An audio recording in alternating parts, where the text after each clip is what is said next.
Transvaal is hier baie stories wat ek ontsluit het. En ons het nie daarvan geweet nie. Mense het hier verby gery see toe of Drakensberge toe. En hulle het gedink dis 'n vreeslike vervelige plek hierdie. Maar eintlik het hier baie dinge gebeur. En dit wil ons aan almal bekend maak. En ek dink hoe gouer ons dit kan doen, hoe beter. Ek dink dit is goed nagevors, die bewyse is daarvan wat ons sê. Ek het 4 boeke geskryf oor hierdie area. Ek het die N3 gevat, boek nommer 1, en die stories en geskiedenis wat langs die N3 gebeur het, geboekstaaf. Daarna het ek die R23 gevat, Belfort, Grillingstad, Val.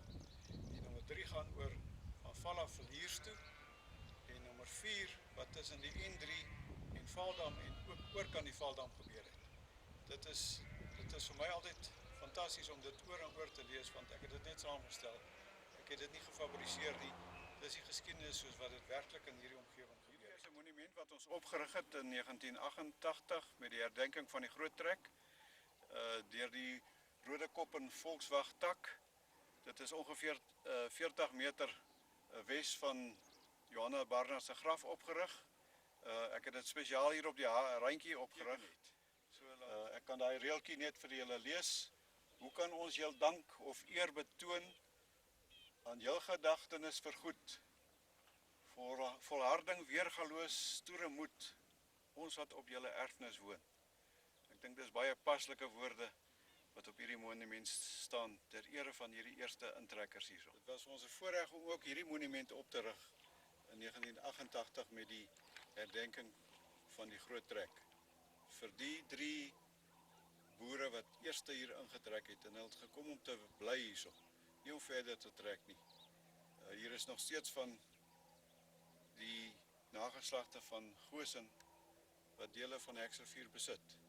Hekservuur is aan die ooste kant geleë, die volgende kop is deel van Hekservuur. Die naam kom van die spruit wat daar loop deur die kwartsiet. Van hekso, sagtand, heen en weer gaan die riviertjie. Dit is waar die naam vandaan kom.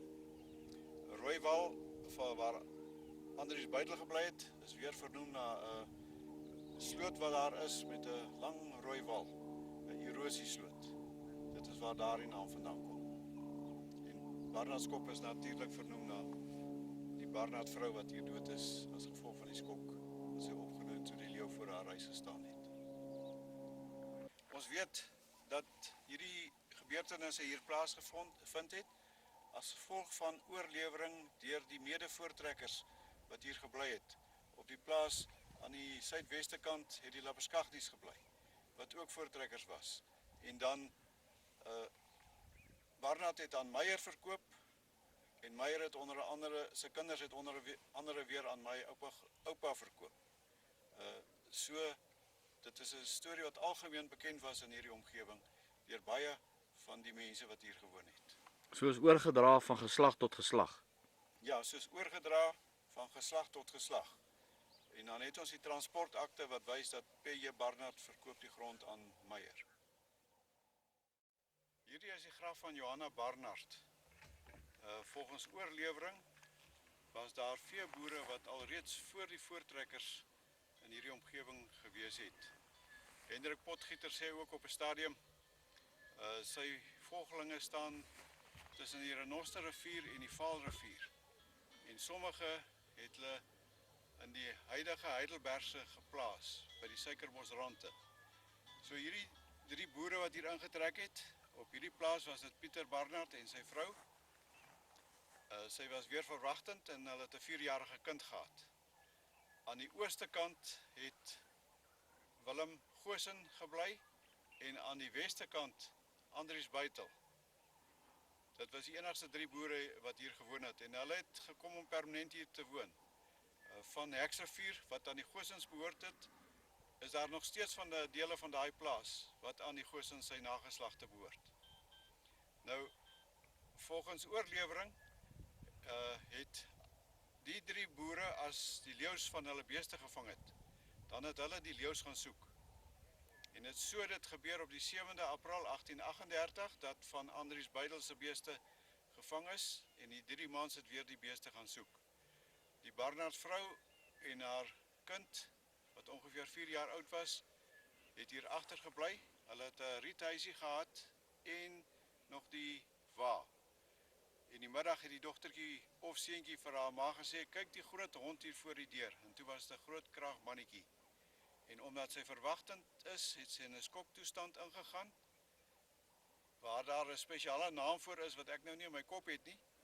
Maar as so 'n verwagtende vrou nie mediese hulp kry nie, dan gaan sy dood. En sy het daarna gesterf en dit is waar sy hier begrawe is. Later het Pieter Barnard die plaas verkoop aan Willie Meyer vir 2 osse en 'n haalgeweer. En dit is nou baie interessant, hier waar mense hier staan, as jy die hoeke van die plaas kruis, dan is dit die middelpunt van Barnardskop. Hier is nou die kraal wat die mans in die Vryheidsoorlog vir hulle vrouens en oumans en kinders gebou het om hier te kom wegkruip, dat die Engels hulle nie aan die hande moet kry nie.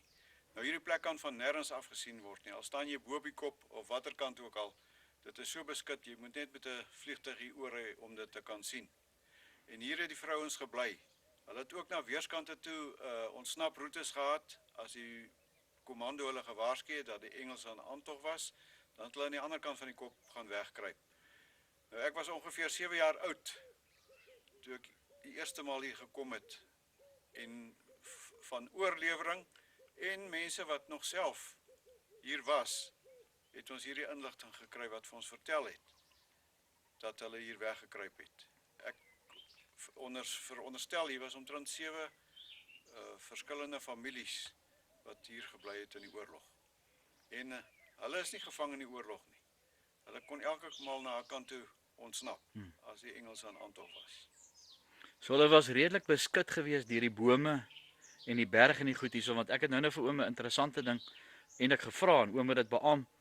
Dit voel eintlik warmer hierso bo as daaronder waar die voortrekker se grafte is.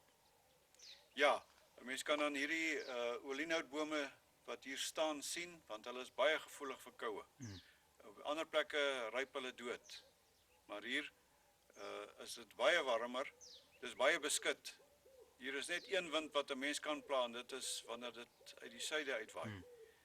Ander winde voel jy nie hierson nie, dit is doodstil, al waai dit daaronder baie hard. Ja, ek dink op hierdie manier kan 'n mens net dankie sê aan jou voorgeslagte vir wat hulle gedoen het.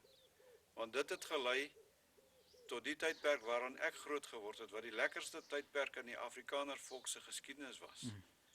Daar was vrede, daar was voorspoed. En as dit nie was vir die oorlog nie, sou dit heel anderster ook uitgedraai het. So, ons kan net baie dankie sê en waardering hê vir alles waardeur hulle moes gegaan het, sodat hulle nageslagte nog hier kon gebly het.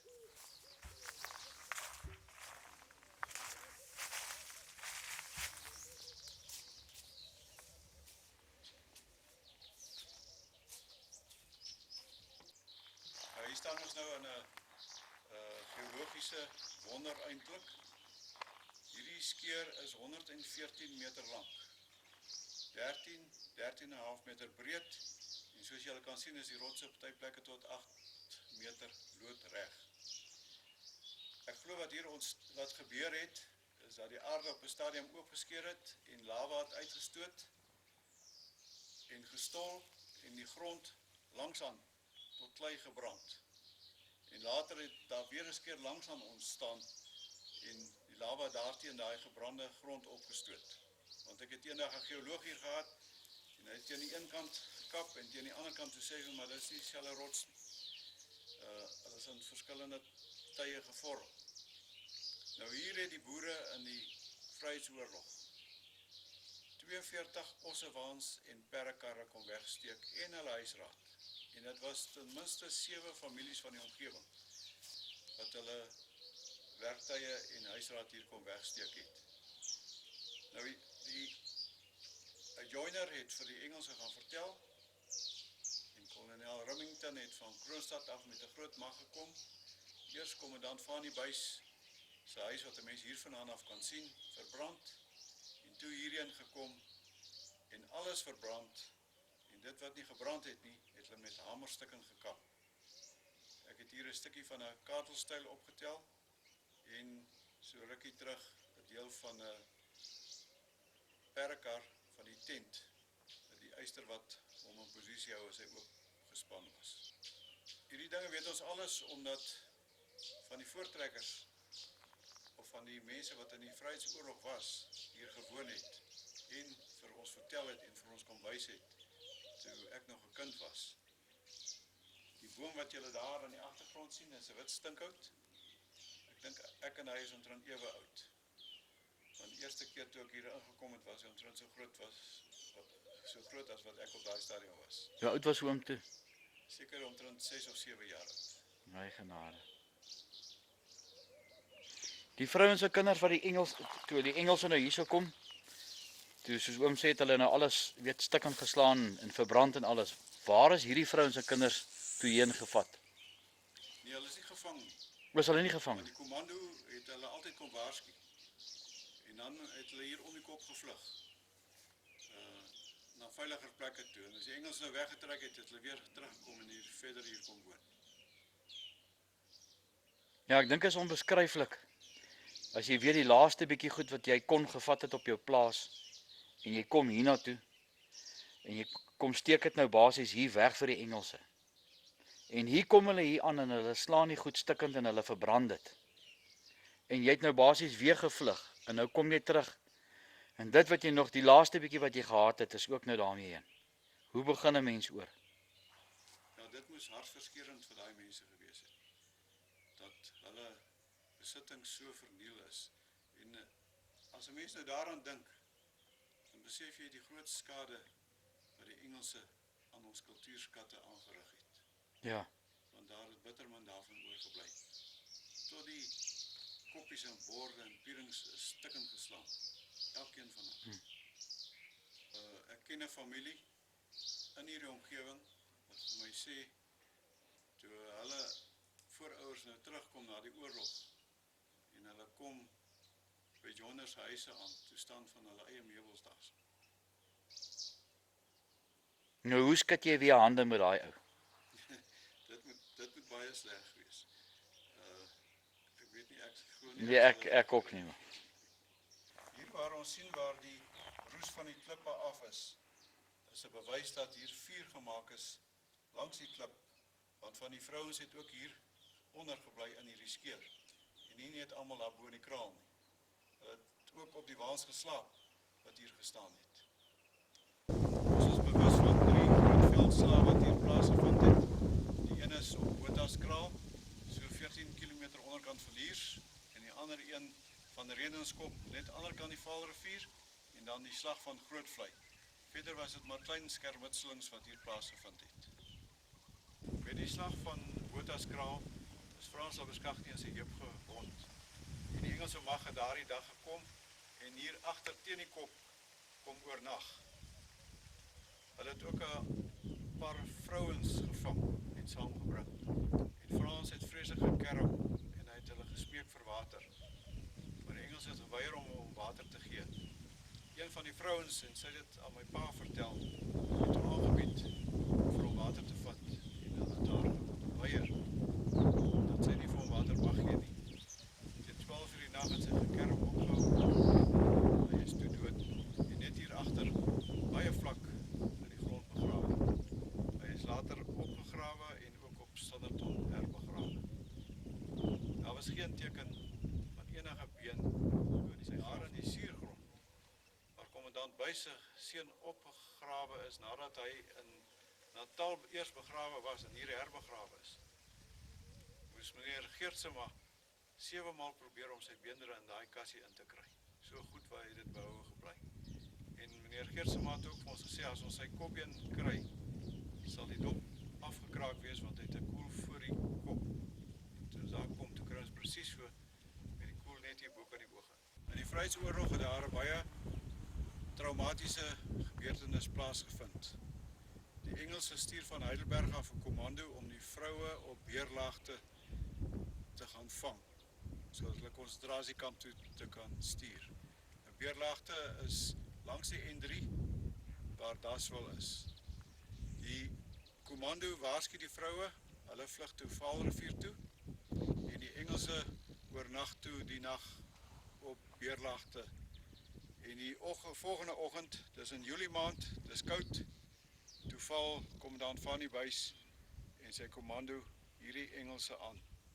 Maar vooraf het daar 'n ander ding plaasgevind. Tussen Heidelberg en Grootvlei het 'n vrou en haar kindertjies gebly. En haar eie broer, Sampie Skeepers, kom saam met die Engelse daar aan. En terwyl dit reën in Julie maand, jaag hy sy suster en haar kindertjies in hulle pyjamas die nag in. En hy help die Engelse om haar huis af te brand. Saam met die Engelse was daar 'n groep joiners gewees. Hulle was eintlik die Heidelberg Volunteers, uitgerig met wapens en Engelse uniform. Hulle het net nie die Engelse wapens op hulle knope aangehad nie. Toe kommandant Fanny Buys hierdie Engelse aanval met die joiners daartussenin, toe vind daar paniek onder die joiners plaas. En dit is toe aansteeklik vir die Engelse ook. En niemand neem bevel nie, elkeen jaag weg in die rigting wat hy dink hy nou sal ontkom om sy lewe te behou. Want die joiners het geweet, as die boere hulle vang, is daar net een ding en dit is hulle gaan tereggestel word. So is van die Engelse tot in Heidelberg gejaag. En langs die pad is 'n paar doodgeskiet. En toe die boere nou terugkom, dan kom hulle by die lyke aan. En hulle vind, 'n hele paar was hulle beste vriende voor die oorlog gewees, wat na die Engelse toe oorgedros het. Die Sampie Skeepers is toe in sy heup gewond en saam met hom is 2 joiners gevang van Emmenus en Bouwer. En Dani Martens, die broer van Skeepers se vrou, kom die middag terug en hy vra of hy nie iets van Skeepers wees nie. Hulle sê ja, hy's gewond. Hy word aangehou by die hoofkamp. En Dani Martens het niks gesê nie, hy het op sy perd gespring, soontoe gejaag en afgespring en Skeepers het hom gesien aankom. En Skeepers het daar na 4 voete aangekruip gekom en hom genade gesmeek. En Dani Martens het gesê, jy het nie genade nodig nie, al wat jy nodig het is 'n koel tussen jou oë, en hy het hom net daar doodgeskiet. Toe is van Emmenus en Bouwer hierna toe gebring. En in hierdie ou perdestal, waarvan die fondasie nog sigbaar is hulle verhoor. Kommandant Fanny Buys was die regter gewees en hierdie hofsaak het ongeveer vir 4 dae aangehou. Hulle is toe skuldig bevind. Sy woorde was, by die mens sal julle nie genade kry nie, gaan soek dit by God. En hiervandaan af is hulle vliers toe na die tronk toe, want kommandant Fanny Buys het 2 burgers gestuur om skriftelike toestemming te kry by die Transvaalse regering om hulle tereg te stel. Op daardie stadium was die Transvaalse regering op die grens van Swaziland en dit het hierdie manne 2 weke gevat, soontoe en terug.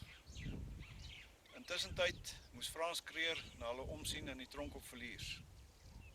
En die aande moes hy sy koeie gaan melk en na sy huisdiere omsien en dan het hy vir oom Koos Kriek, wat op daai stadium maar 19 jaar oud was en telegraafvis by die poskantoor gewerk het, gevra om hulle op te pas. En dan het Koos Kriek gegaan en hy het die deur oopgesluit. En vir hulle gesê, maak dat julle wegkom, die boere gaan julle teregstel. En dan het hulle gesê, hierdie is 'n stryk wat vir ons gestel het. Hulle sal wag op die uitslag. En oom Koos het self hierdie storie aan my vertel. Behalwe dat ek dit nog in die boeke ook lees. Hulle is toe gebring na die plaas net hier langsaan, Rietfontein. Daar is die gat gegrawe. By hulle was 'n veldprediker, Poelakker, wat altyd saam met die boere gery het, en hy het hulle in hierdie 2 weke bygestaan. Hy het ook die diens daar waargeneem, na hulle tereggestel is. En daar was 6 gewere vir elkeen op die grond neergesit, waar daar veronderstel was om 3 loskruitpatrone te wees en 3 regte patrone. En die burgers het toe aangelê op hulle klip is teen 'n graaf gekap en 12 skote het afgegaan. En hulle harte is met koels deurboor deur hulle medeboere. Nou is dit baie interessant. In een boek lees ek, terwyl Van Emmenes daaronder in die graf gelê het, het hy nog tekens van lewe getoon. En Andri Skryling het ingespring en sy slagarm met sy mes afgesny. So groot was die haat teen die juniors oor die verraad wat hulle teen ons volk gepleeg het. Hierdie monumentjie is geleë langs die pad van Grootvlei na Heksrivier. En dis ongeveer 15 km van Grootvlei af op pad 550 waar hierdie monumentjie opgerig is. Dan sal julle sien die huise in die omgewing waar vroeër mense gewoon het, staan leeg. Dit het 'n groot probleem nie net hier geword nie, maar ek dink oor die hele land. En dit is boere wat al groter en groter word en hulle buurplase uitkoop. En die mense gaan weg. Hier is nie meer mense kultuur kan voordra nie. Maar die baie ryk mense stel eintlik nie daaraan belang nie. Vir hulle gaan dit net om nog ryker te word. En dit is so jammer vir hierdie huise. Die huise aan die ooste kant het oom Koen Lauwerskagh gewoon, wat saam met Dr. Verwoerd, lid van die Provinsiale Raad van Heidelberg kiesafdeling was. En hulle is nou almal weg hierso. Hier's bitter min mense in die omgewing oorgebly. Van 2 wyke van die NG Kerk was in hierdie omgewing 30 besoekpunte 30 jaar terug, waarvan almal bonafide boere was. Ek het nou getel, daar's nog 12 huise wat bewoon word, en net 6 van hulle is bonafide boere. Die monument op my regterkant het ons ter ere van Piet Roots daar gestel. Dit was my oupa, en ek het die voorreg gehad om ten minste 5 maal hier saam met hom verby te ry. En dan het hy vir ons die storie vertel wat hier gebeur het. Hy en nog 2 burgers was deur die Engelse gevang. Hierdie huis in die agtergrond is een van die 2 huise in Grootvlei distrik wat nie afgebrand is nie. Hierdie huis het aan Koos Buys behoort. Maar Koos Buys was nie 'n joiner, soos wat die geval met die ander huis was nie. Koos Buys was 'n volksraadslid in Paul Kruger se parlement. Maar hy was 'n bietjie groot van postuur geweest. Hulle moes vir hom 'n spesiale stoel in die parlement maak. En my pa het aan my vertel, hy was ongeveer 14 hekke Grillingstad toe, en hy het aan weerskante van elke hek het hy 'n groot klipblad aanry, want hy kon nie op sy perd klim as hy nie eers op 'n klip gestaan het nie. In alle geval, die Engelse het tente hier om hierdie huis gehad. Hulle het die huis as hulle hoofkantoor gebruik, en een van die burgers was reeds in 'n tent om sy gegevens te kry, voordat hulle na oorsee gestuur is na Ceylon toe. My oupa sê hy het die perde deurgekyk wat daar opgestal gestaan het, en daar het ook 'n tafeltjie voor die tent gestaan met drankbottels en glase op. En toe daar onverwags 'n dwarrel gekom en die tafeltjie omgewaai. Nou kan ons dink, in daai tyd was dit groot skade geweest, want daar was nie op elke plek 'n kroeg beskikbaar. En die bevelvoerder het aan die wag gesê om die glase en die bottels te gaan optel en te probeer red wat daar nog te redde is. En toe hy sy rug draai, toe is my oupa op 'n merrie, en hy jag in hierdie spruit na Grootvlei toe af. Hy sê hulle tot met die kanonne die aand op hom geskiet, die dag, maar die aand was hy toe by sy kommandolede terug gewees. Dan die storie van Koos Buys, het ek nou reeds vertel. Wat ek lees, dat hy in die oorlog baie siek in hierdie huis gelê het. En Jack van der Heever het sy hond Verdoel saamgevat op kommando.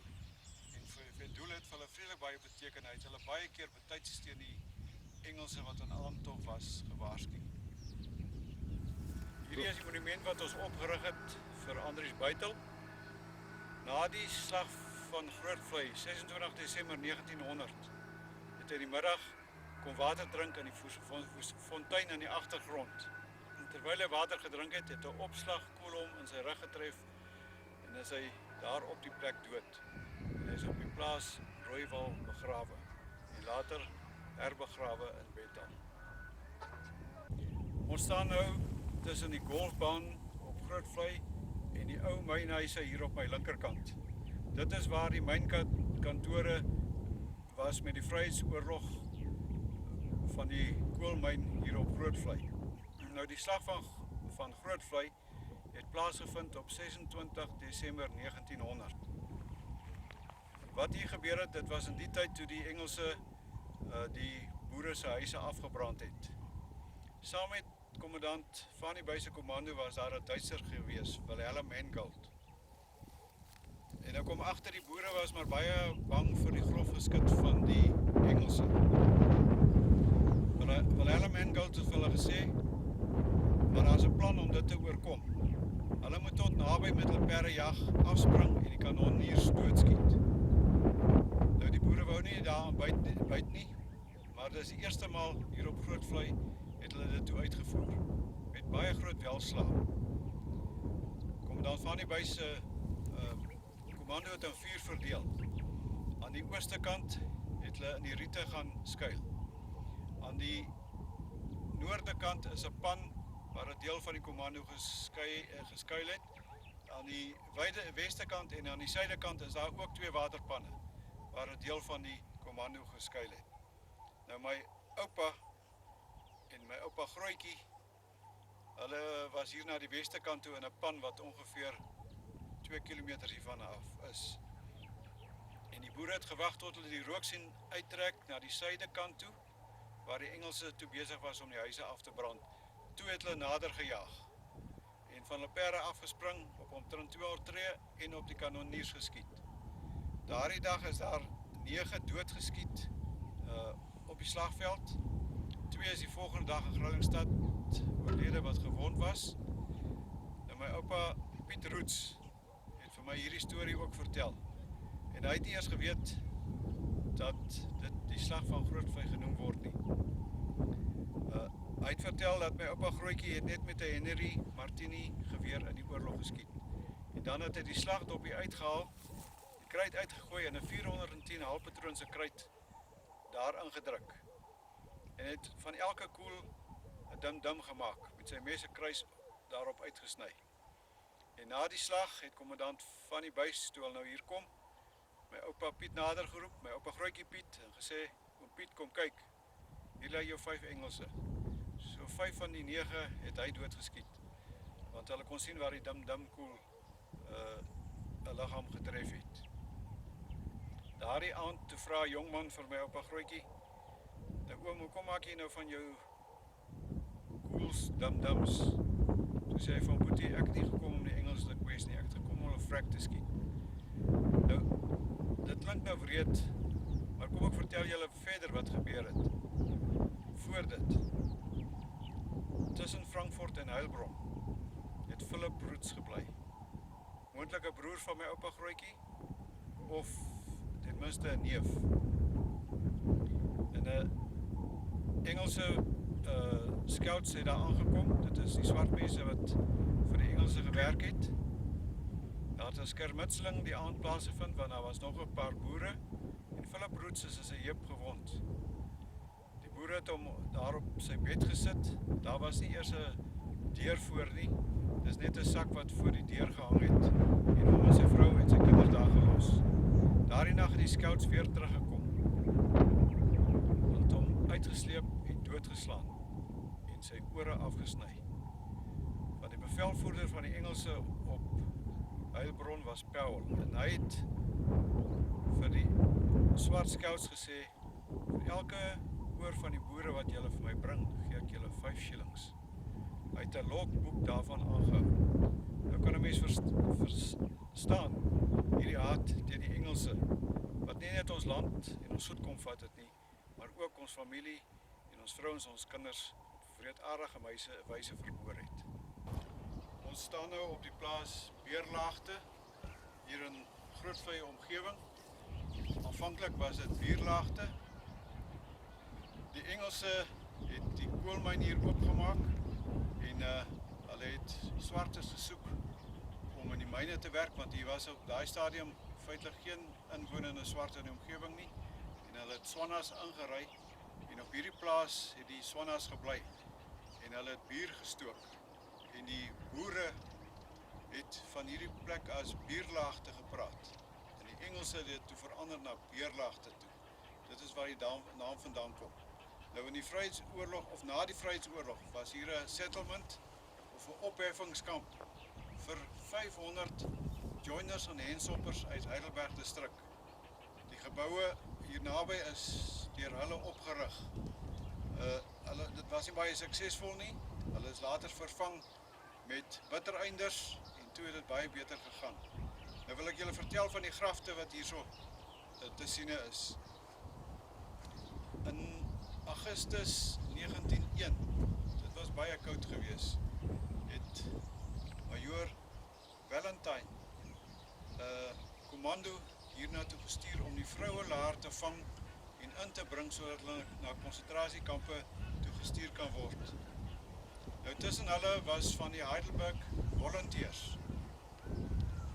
Dit was boere wat by die Engelse aangesluit is en saam met hulle geveg het. Hulle was uitgeryk in Engelse uniform en met wapens. En die boere het die nag vroeg die Engelse hier aangeval. Dit was baie koud, dit was mistig gewees. En die paniek onder die joiners het onder die Engelse ook versprei. Want die joiners het geweet as die boere hulle vang, gaan hulle doodgeskiet word. Nou, veldkornet Hendrik Kaver het die vrouens gewaarsku en hulle kon gelukkig betyds vlug na die Vaalrivier se kant toe, hier na die weste kant toe. En daar was geen bevel toe gewees nie. Die paniek het gemaak dat elke Engelsman en joiner op sy perd gespring het en in die rigting gejaag het wat hy gedink het die beste vir hom sou wees. Nou die misweer het gehelp dat nie meer van hulle doodgeskiet is nie. Die boere het party agtervolg tot in Heidelberg en langs die pad 'n hele paar doodgeskiet. Hier naby het een in 'n draadheiding vasgery en die boere het hom gevang. En hy het gesmeek dat hulle met doodskiet nie. En dit was van Emmenus. En Hendrik Kaver het vir hom gesê, daar sal later met jou afgereken word, jy sal nie nou doodgeskiet word nie. Toe die boere terugkom, het hulle nou by die lyke aangegaan wat langs die pad gelê het. En dit was vir hulle baie traumaties gewees, want 'n hele paar van hulle beste vriende het langs die pad doodgeskiet gelê. Middag het Dani Martens hier aangery gekom by die ander boere en hy het gevra of hulle nie sy swaar Sampie Skeepers dalk iewers opgemerk het nie. Hulle sê toe ja, hy is hierso. Hy is gewond en nog 2 joiners is gevang van Emmenus en Bouwer. Dani Martens het nie 'n woord gesê nie. Hy het op sy perd geklim en nader gejaag en van sy perd afgespring en toe Skeepers sy swaar sien, het hy nader gekruip want hy kon nie loop nie en hom genade gesmeek. Want die vorige nag het Sampie Skeepers sy eie suster en haar kindertjies in die nag, in die bitterkoue, in die reën, uitgejaag. En hulle net so gelos en hulle net hulle nagklere aangehad. En die volgende dag het Dani Martens sy vrou en sy kinders amper verklein in die veld gekry. En toe Dani Martens hom gesê, jy het nie genade nodig nie.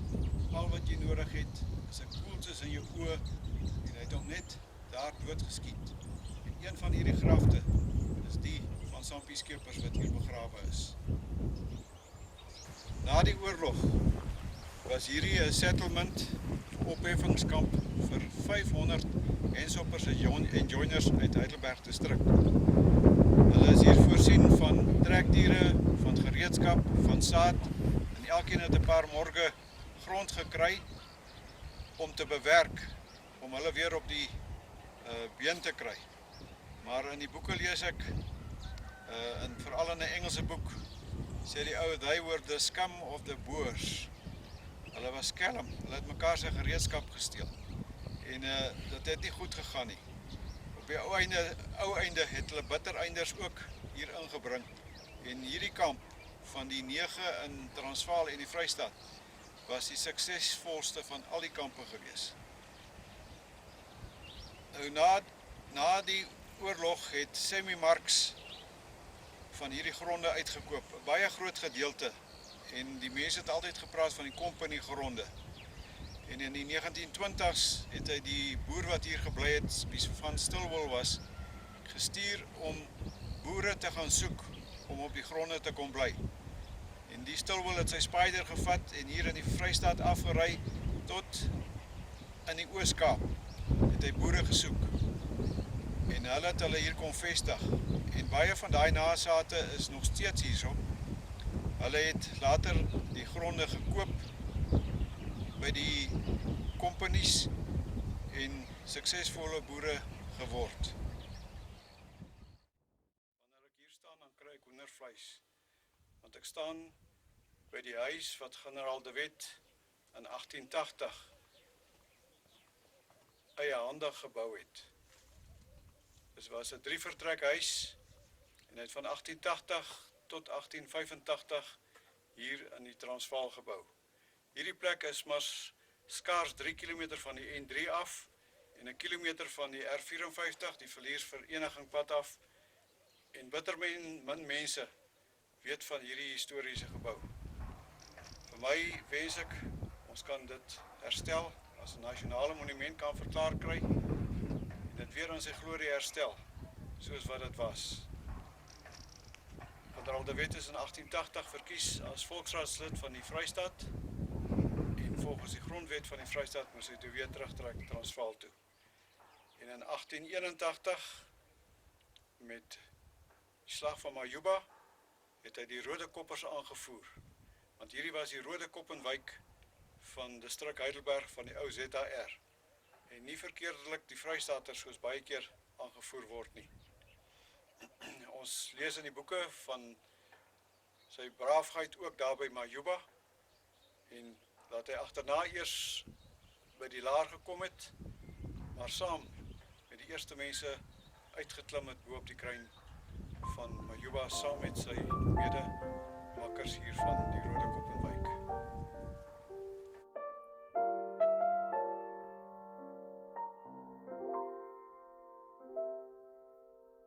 O boereplaas, geboortegrond, jou het ek lief bo alles. Al dwaal ek heel die wêreld rond, waar so gelukkig, so gesond. O boereplaas, geboortegrond, jou het ek lief bo alles. O moederhuis, waar ooit so thuis, jou het ek lief bo alles. Die wêreld rykdom, pracht en praal, kan jou verlies my nooit betaal. O moederhuis, waar ooit so thuis, jou het ek lief bo alles.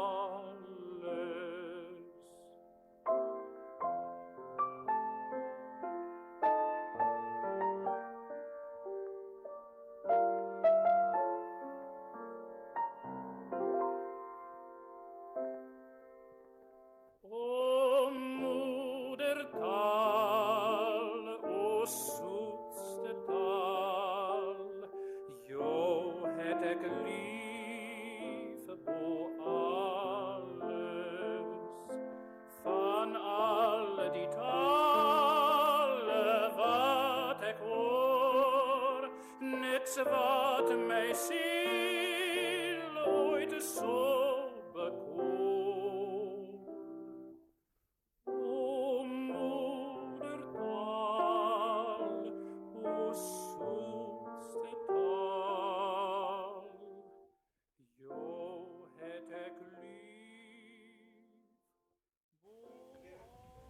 was in die winter gewees gedurende die Vryheidsoorlog. Toe kommandant Fanny Buys sy seun Lennard en vir Corneels Fourie en Ferdy van den Heever hiernatoe gestuur om te kom spioneer op die Engelse. Die Engelse was toe besig om die blokhuislyn van vereniging hier langs die Vaalrivier na Villiers toe te bou. Dit was bitterkoud gewees en hulle het in een van hierdie ystertydperk kraaltjies gesit wat omring was met tamboekiegras om skuiling te kry teen die koue wind. Hulle het nie opgelet nie, maar 'n Engelse peloton het hier op hulle afgery gekom en toe hulle sien, toe was dit nou te laat gewees en almal het opgespring en na hulle perde toe gehardloop en op die perde geklim en oor hierdie randjie aan die agterkant gejaag. Nou, Corneels het egter 'n jong perd gery en toe hy die perd se teels wou vat, toe ruk die perd los en hardloop ook weg. Sy maats was reeds oor die randjie en hulle het nie gesien wat gebeur nie. Toe bly hy alleen agter. En toe die Engelse wat nou hier aangery kom sien wat gebeur, toe skreeu hulle hoera, hoera en hulle kom op hom Corneels afgejaag om hom te vang. En Corneels sê daardie geskreeu van hulle van hoera, hoera het iets in hom losgemaak. En hy het agter sy geweer gaan lê. En 7 Engelse het van 'n perd geval. Die bevelvoerder was luitenant Henry Rose Price, 21 jaar oud, van die president van die Koninginswag in Engeland. Agter sy rug was daar so groot gat uit waar oom Corneels met 'n dimkoel geskiet het. Maar daardie dimkoel het hom Corneels van die Engelse gevat. So het hulle met hulle eie koels geskiet. Hy het nie die geweer gelos nie, hy het hom in sy hande gehou. En toe die skouts hom bygetam. Dis die swartes wat saam met die Engelse geveg het. En hulle het hom lelik verniel. Hulle het hom vasgemaak aan een van die perde se stiegriem. En hy moes hiervandaan af langs daai perd draf tot in Groningstad. Dis 'n afstand van 45 km. Toe hy in Groningstad kom, was hy skouer uit die potjie uitgeruk. Hulle het nie aan hom enige mediese hulp gegee nie. Hulle het hom so op die trein gelaai, Durban toe gestuur en daarvan af is hy oorsee na die konsentrasiekampe toe. Toe Corneels terugkom, vertel hy het hom in Kaapstad afgelaai met die skip. Daarvan af het hy met 'n trein tot in Pretoria gery en hy het met sy voet van Heidelberg af tot in Villiers geloop. Hy sê daar was nie 'n spruitjie gras sigbaar nie. Alles was pikswart afgebrand. En langs die pad het hy net een lewendige dier gekry en dit was 'n ou merrieperd wat baie maar was. Ons staan nou op die plek net bokant die huis wat generaal De Wet in 1880 gebou het. Ons kan die dak daaronder uit sien steek. En die Engelse was net regs daarvan af begrawe en hulle is later opgegrawe en op Standerton herbegrawe.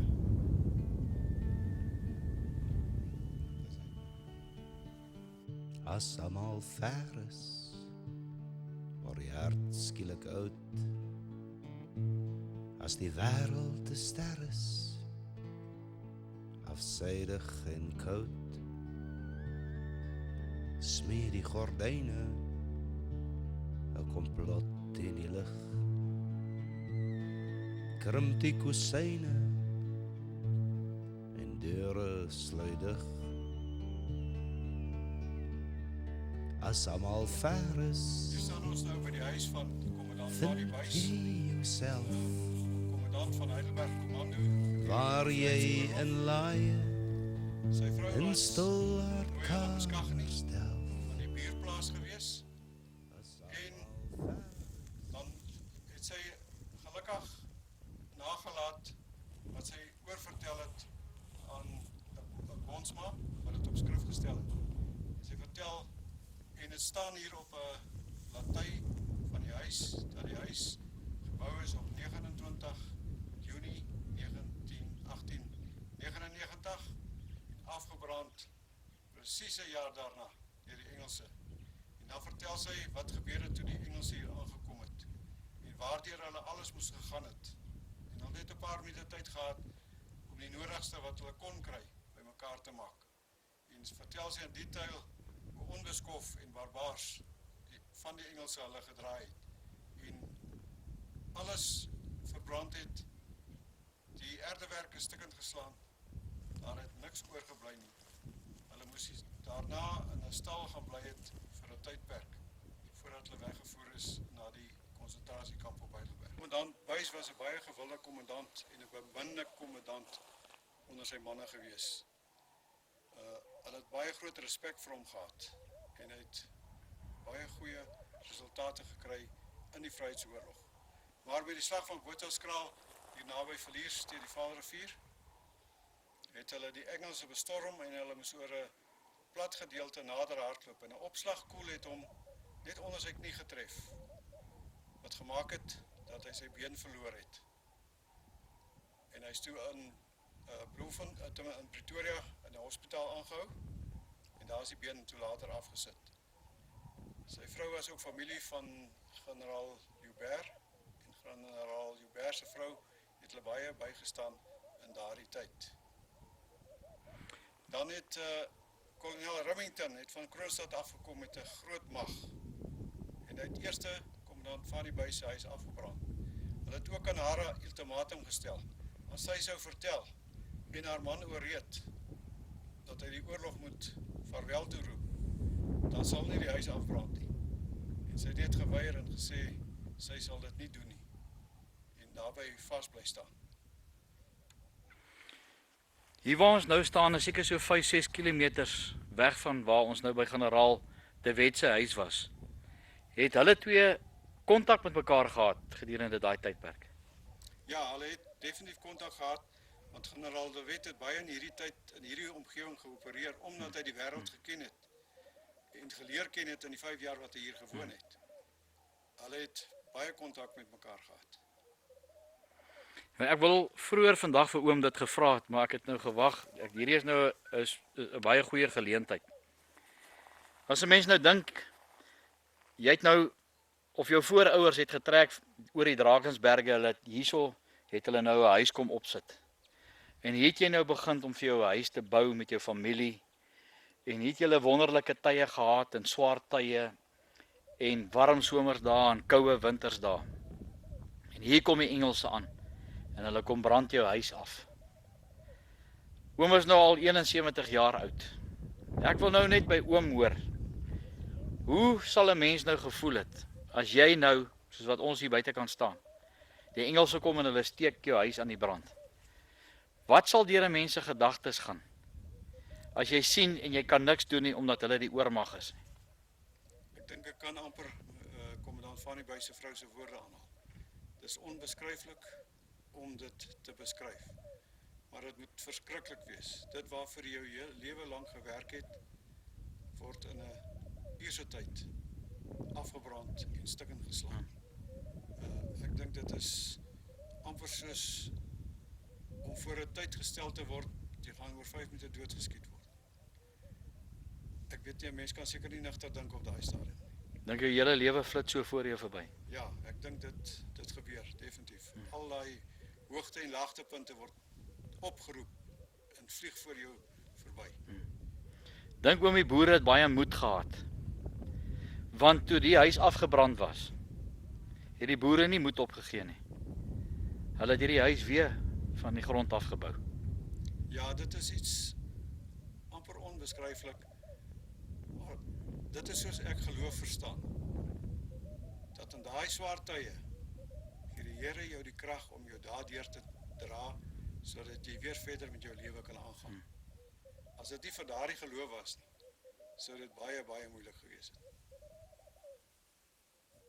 Hier staan ons nou by die graf van kommandant Fanie Buys, 'n boereheld uit hierdie omgewing uit, wat nie ver van die woonhuis af begrawe is, wat ons voorheen afgeneem het, wat in die oorlog afgebrand is nie. Sy vrou het vertel dat hy vroeg gesterf het as gevolg van die wond wat hy opgedoen het en die feit dat sy been afgesit moes word in die oorlog, het hy maar nie baie oud geword nie. En dan langsaan is die graf van sy vrou, sy is nooit hulle beskag. Hierdie is die graf van kommandant Fanie Buys se vrou, wie se nooiens van Labeskagh nie was. Sy is ook van hierdie omgewing, van die aangrensende plaas. En sy was 'n besonderse vrou gewees. Ek wil graag die grafskrif vir julle lees. Haar waarde was ver meer as korale. Sterkte en eer was haar kleed. Vriendelike onderrigting was op haar tong.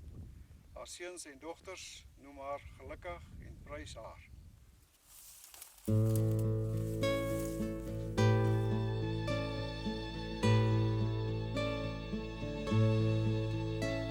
Jy wat jou op die wysheid roem, wie sou jy die swerwer noem? Die een wat sonder afskeid ry, of sy wat eensaam agterbly, of wie sou die ware swerwer wees? Die een wat reis, die een wat lees, die enkeling op sy slender gaan, of elkeen wat na iets verlang, of wie sou die ware swerwer wees? Die een te voet, die een gees, die een wat deur die verland struik, of hy wat deur die rookmis kyk, of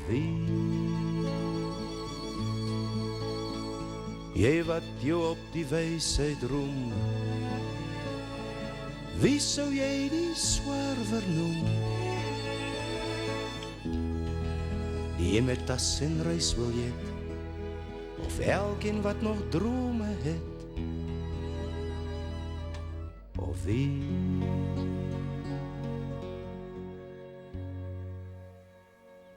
Ek bly ongeveer 20 kilometer wes van hier af. Ons staan nou op die plaas Bosjesspruit. Ek het 4 boeke oor die omgewing geskryf. En hierdie een boek, Van Val tot by Vliers, handel nou juis oor hierdie deel waar ons nou staan. En op hierdie plaas het een van die wreedaardigste dinge in die Vryheidsoorlog gebeur. Hier het 'n vrou kom skuil by mevrou Dietrichsen, Lombard gewees, verwagtend. In die huis was die vrou van Okker Brits, wat geboorte gegee het aan 'n klein babietjie. Hulle het heeltyd by haar 'n bediende gelos, omdat sy baie swak was. En dan vertel Adriana hoe hulle gehoor het hoe die Engelse naderkom, die geweerskote, kanonskote. En sy noem dit 'n wervelstorm wat losbreek op Bosjesspruit. 'n Storm van verwoesting, soos op min ander plekke of op baie ander plekke dan gebeur het. Sy vertel toe die Engelse by die huis kom, het hulle op die huis geskiet. Haar ma het gesê hulle moet in 'n kamer gaan staan in 'n hoek. En die pleisters het op hulle geval, soos die koels deur die vensters gekom het en die pleisters van die mure af laat spat het. Die Engelse het toe in die huis aangekom, op haar ma gevloek en geskreeuw en gevra waar haar man is. Sy het geweier om te sê en hulle het ook vir haar gesê sy moet haar man laat weet dat hy moet ophou veg. Anders gaan hulle wegvoer. Sy het geweier en toe het hulle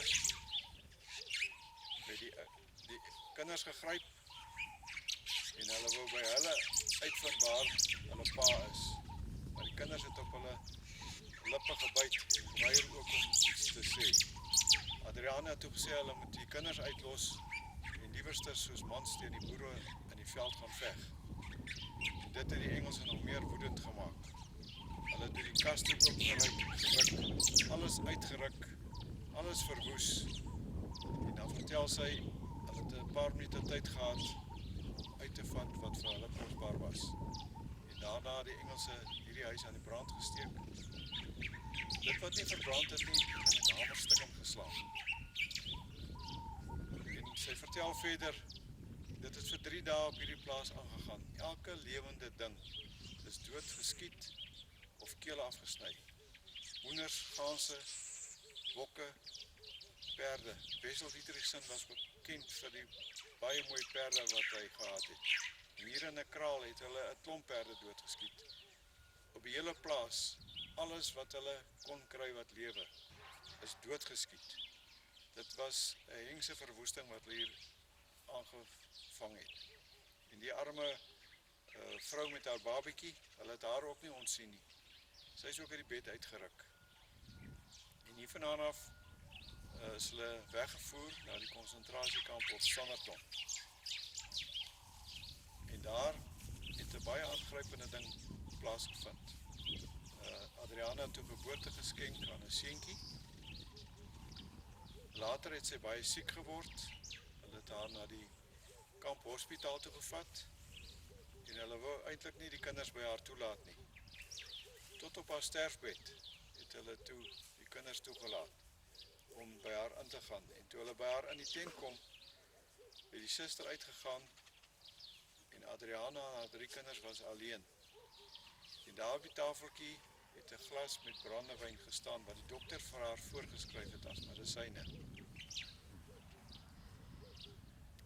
En toe sy vir die kinders gesê, kom, neem elkeen 'n sluk van hierdie brandewyn. Hulle het vir haar gesê, nee, dit is masinne om gesond te word. Sy het gesê, nee, hier is nou niemand wat ons sien nie, kom drink julle 3 hierdie brandewyn. En sy het elke kind van die brandewyn laat drink tot die glas leeg was. En dis die laaste keer wat hulle haar gesien het. Sy is kort daarna oorlede in die kamp. Na die vrede by vereniging is die boere toe, die vrouens toe na hulle huise toe. En dit het ook nie maar net vinnig gebeur nie, want baie van hulle het niemand gehad om hulle te kom haal nie. Maar Adriana is toe deur haar oom kom haal wat seker so 10 km wes van hier af bly, oom Flip Botha. En sy vertel sy het 'n paar dae daar by hulle gebly. En een aand het daar 'n man aangestap gekom. En oom Flip het vir haar gevra, herken jy hierdie man? En toe besef sy, dis haar pa wat van oorsee van die konsentrasiekampe af teruggekom het.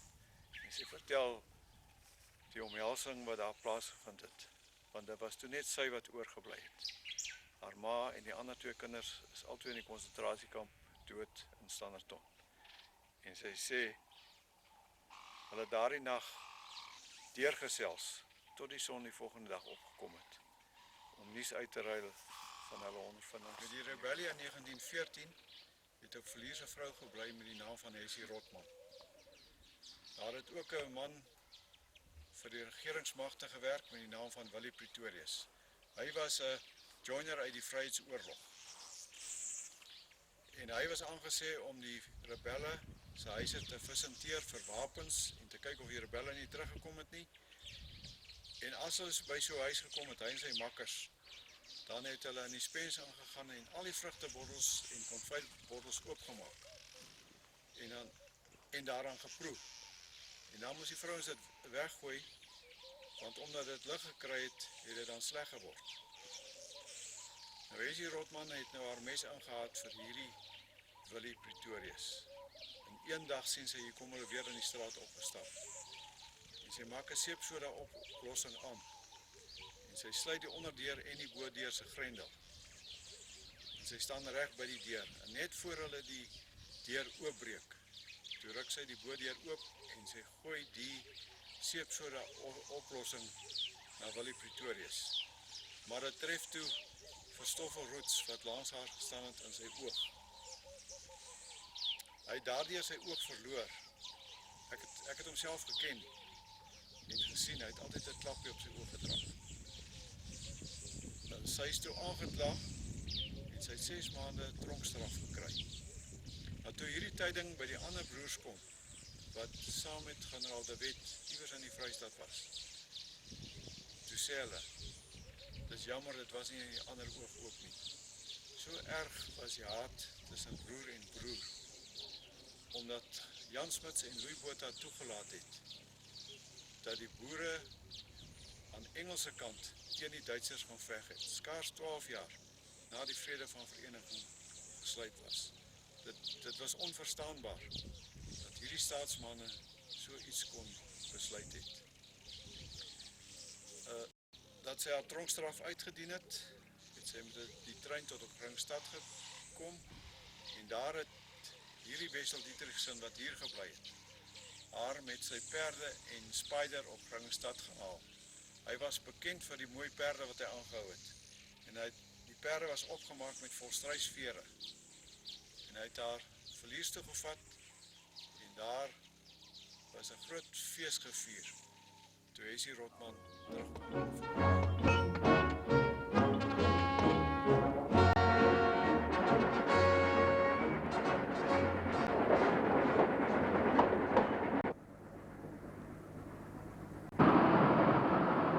Hey, there's a fire on the track.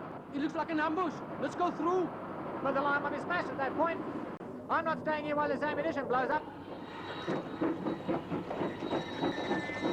Come on, Get out! cover. It's an ambush! Get out!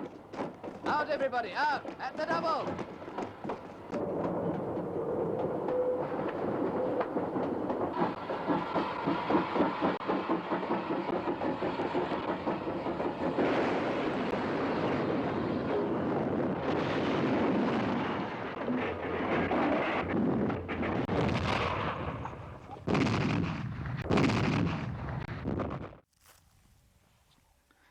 In die Vryheidsoorlog was die voedselvoorrade van Heidelberg Kommando hier van Kommandant Buys baie skraps gewees. En hulle het besluit om weer 'n goederetrein te laat ontspoor. En hulle het hierheen gekom, die plek uitgekyk en met 'n draad vir 200 tree hiervandaan af na die suidekant toe. Die draad is in die grase versteek en die dinamiet hier onder die spoor geplaas.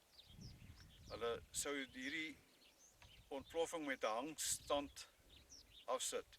Dit is 'n instrument wat hulle gebruik het wat krag opwek en dan die krag deur die elektrische drade stuur wat 'n vonk veroorsaak het wat maak dat die dinamiet ontplof. Nou Jack van die Heever vertel, hulle het dit nou die nag gedoen. Die draad so goed as wat hulle kon versteek hier in die gras en hy en nog 'n man het gelê en wag. Eerste het hier 'n patrollie aangekom wat met die hand gestoot is bo op die spoor met soldate op, maar hulle het nie die drade gesien nie.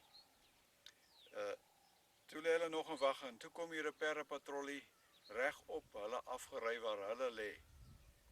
En hulle het geweet dis nou die laaste, hulle gaan nou gevang word.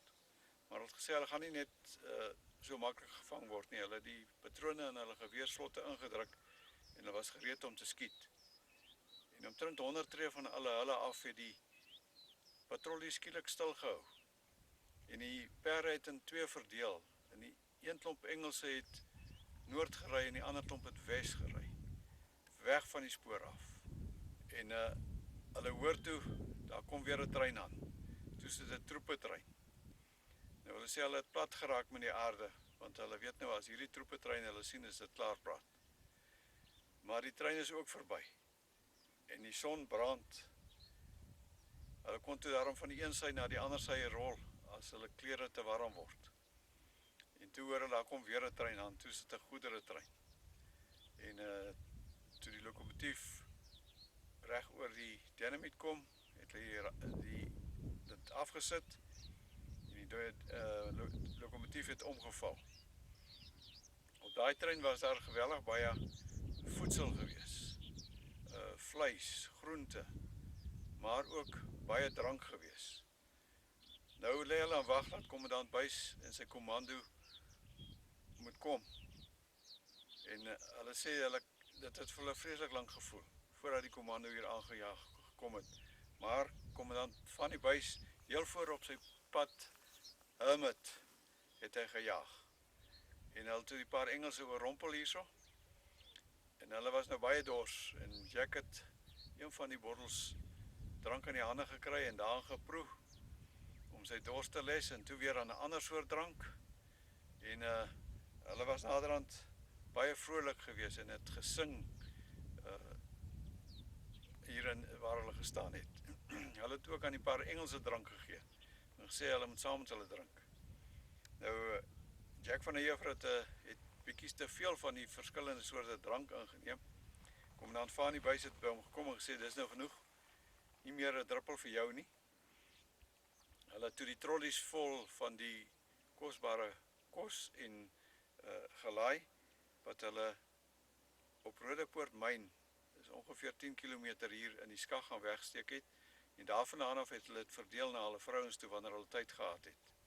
Nou Jack skryf, hy het 'n paar ure van hier af, het hy wakker geword, toe lê hy op 'n trolley, tussen al hierdie kaste, kos en drank. Hy was skoon uitgewees van die drank. Nou wil ek net daarby vertel, in die 1930s, toe skryf Jack van der Heever aan Frans Roots, hy was 'n broer van my oupa, 'n brief, en hy sê, ek wil vertel van die oorlogservarings, kan ek van jou ervarings ook daaraan vertel? Toe skryf hom Frans vir hom 'n brief terug. As jy 'n nasionalis is, ja. As jy 'n sap is, geen woord nie. Want hy het geweet, Jack van der Heever is 'n sap, en Frans was 'n nasionalis gewees. En ek is nou vandag baie omgekrap daaroor, dat daar nou nie 'n woord van hom Frans in is nie, want hy het vreeslik baie dinge in die oorlog aangevang. En dit kon net verryk het, die geskiedenis wat ons nou van weet, as sy dinge ook nog bygeskryf was. En ons gaan nou afbeweeg Villiers toe, daar waar Van Ewenes en Bouwer aangehou is, nadat hulle skuldig bevind is, en voor hulle gefusileer is hulle in die tronk op Villiers aangehou. In die agtergrond sien ons nou die Vaalrivier by Villiers. By die transportryery was hier net 'n drif gewees wat hier deur gegaan het. Dit was 'n pragtige drif, 'n klipplaat van die Transvaalkant tot aan die Vrystaadkant, tot 30 cm dieper aan die Vrystaadkant, soos die rivier baie leeg was, en daar so 'n klein stroompie aan die Vrystaadkant geloop, en jy kon droogvoet partykeer deur die rivier gaan. Nou, as dit gereën het in daardie tyd, dan het die rivier baie water gekry, en kon die waans nie deurgaan.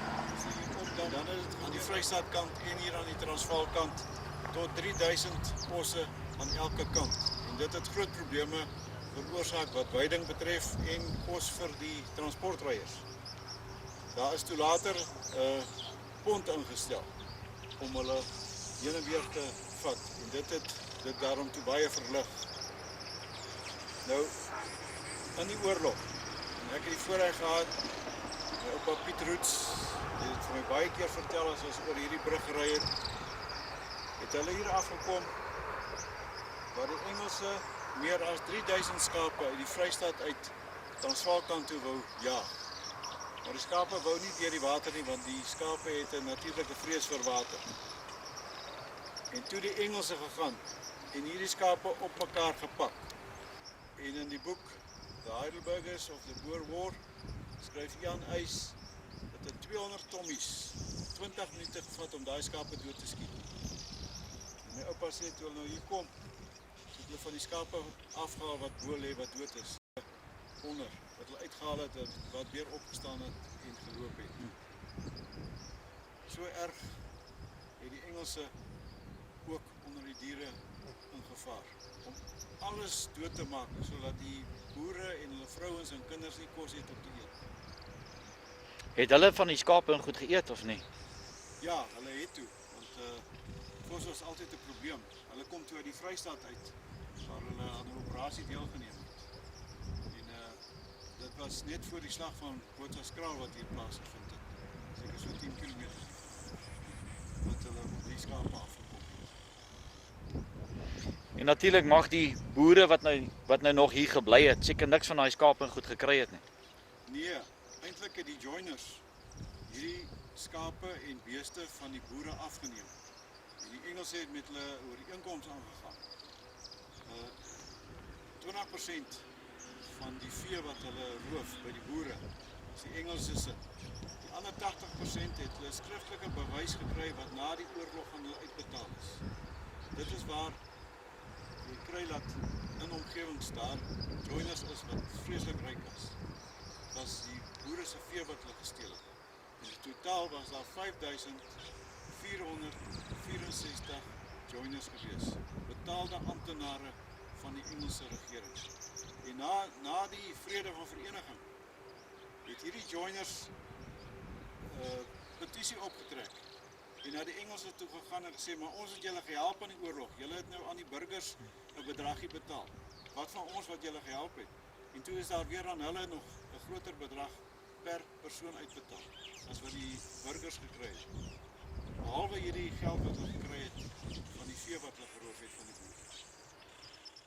So om dit plainweg te sê is, jy steel van jou eie mense, om dit vir die mense te gee, wat jou boerevolk, die vrouens en kinders vermoor het in hierdie konsentrasiekampe. Dis ongelukkig presies wat gebeur het. Mense kan dit nie verstaan nie, jy kan dit nie verklaar nie, maar dit is wat die geskiedenis vir ons leer, wat wel gebeur het. Ja, ek dink dit bly seker vir altyd in jou gene. As jy een keer 'n joiner was, is jy vir altyd een. Ek het met ons nageslagte te doen, want ons weet in hierdie omgewing wie was hulle.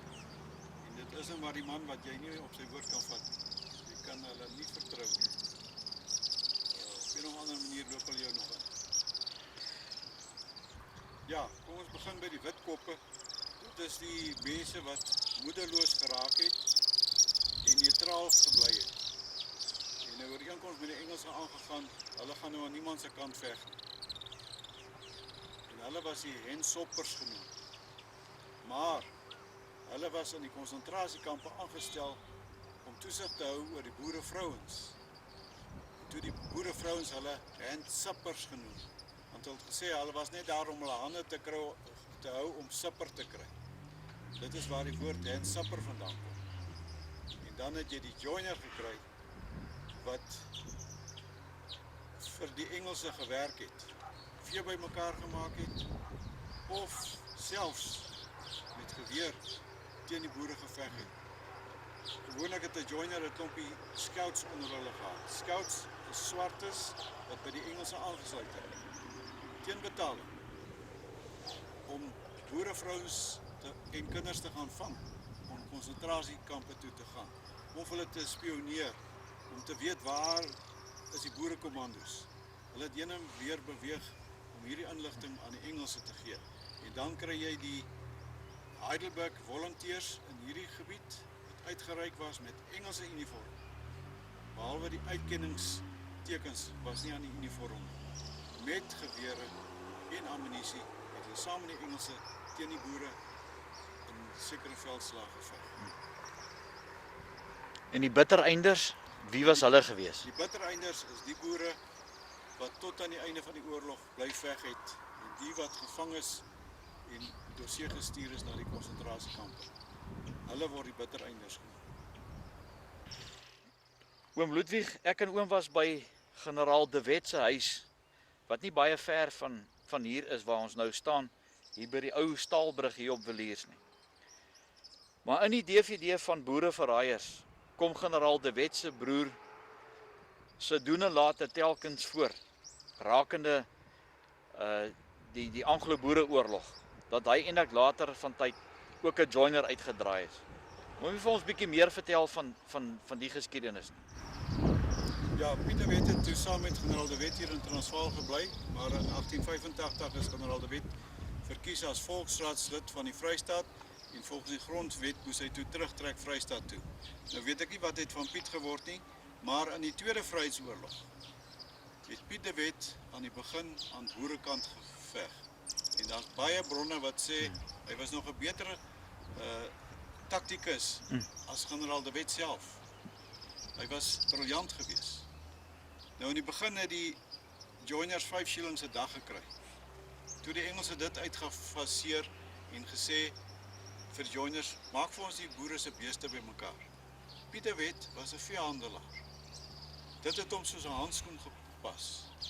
En hy het toe omgedraai, blykbaar as gevolg van druk van sy vrou se kant af ook, en 'n joiner geword.